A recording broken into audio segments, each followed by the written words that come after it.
Hello and welcome back. Now we continue with the Senzo Meyiwa murder trial.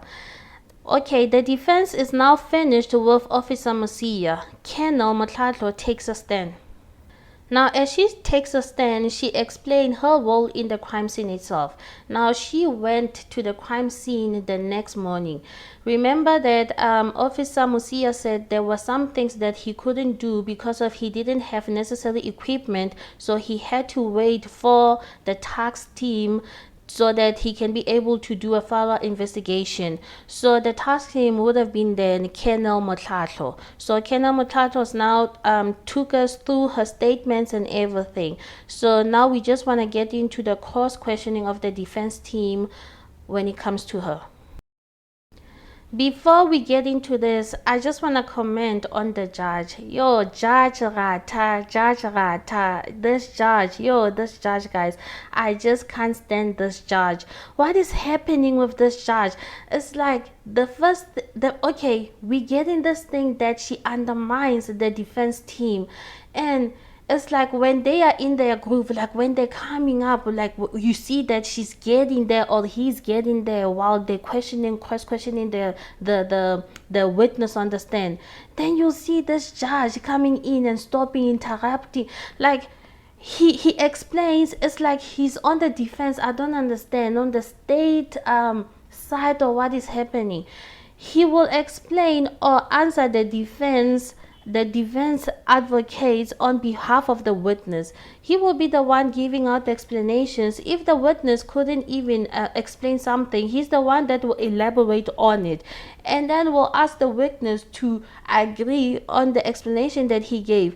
I mean, really, he wasn't present at the crime scene. Why is this judge allowed to give his opinions, to finish the witness's statement, to intervene with the cross-examination itself? The way he treats the advocates, I really do not understand what is happening here. Can somebody intervene? The president, whomever, can somebody please intervene? Guys, take a look at the defense team. The advocates are not happy at all. I feel for them. I, for one, do not know a thing or two about the law. But looking at these proceedings from where I am, I can tell that something is wrong here. You can tell from Advocate Mnisi to Advocate Mshololo, the demeanor is no longer okay. You can see, man, if your boss is like you at the work place and your boss is on your case, like that employee will never have a positive outcome or a positive reflection on their work or whatever it is that they're doing. You can even see it. We see it just reading their faces. We can see that they are not okay at all. So I'm not sure as to what needs to happen here. Can somebody senior please intervene? What is happening in this court? I mean, this has been broadcast publicly. We're seeing what is happening.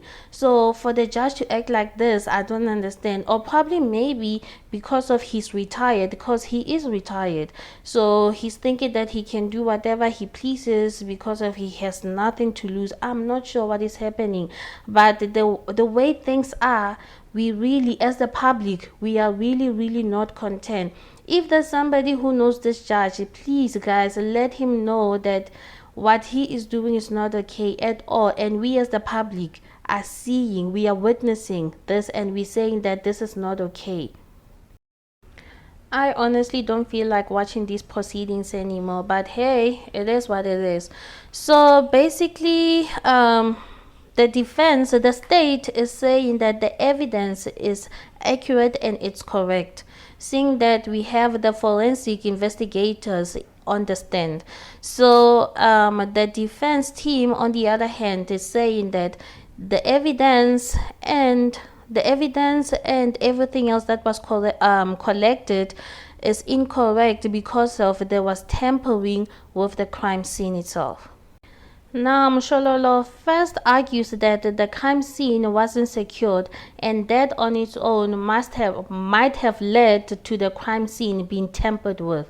And as we know that the police officers, they left the crime scene with the relative of the family, and they went to the hospital. So we know that there was a amount of time, and there are witnesses that say that even before the police arrived, there was tampering with the crime scene itself by Boma Pili and many others. So Mshololo asked Colonel Mhlahlo about the piece of wood that she collected as evidence, or she photographed as evidence. So she says that it was the piece, the missing piece for the door. So Mshololo went into details and said that, did you do a thorough investigation as to that piece belonged to the door itself? So the judge, of course, had to intervene with this, saying that there's no way that the police can verify that.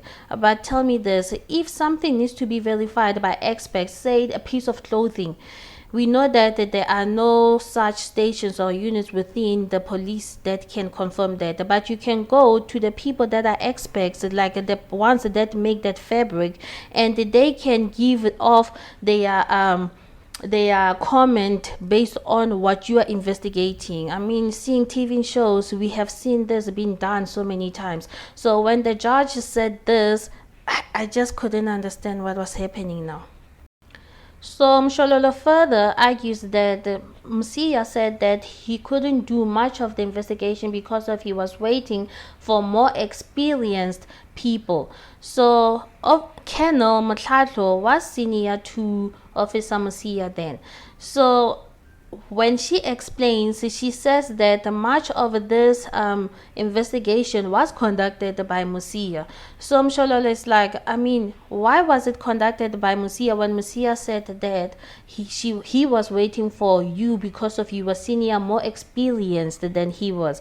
And then she says that when it is a crime scene, there's no junior, senior, they are all officers. So Mshololo didn't understand as to what is happening with this one also, because of Officer Mhlahlo. It's like she was throwing things off to Officer Msiya.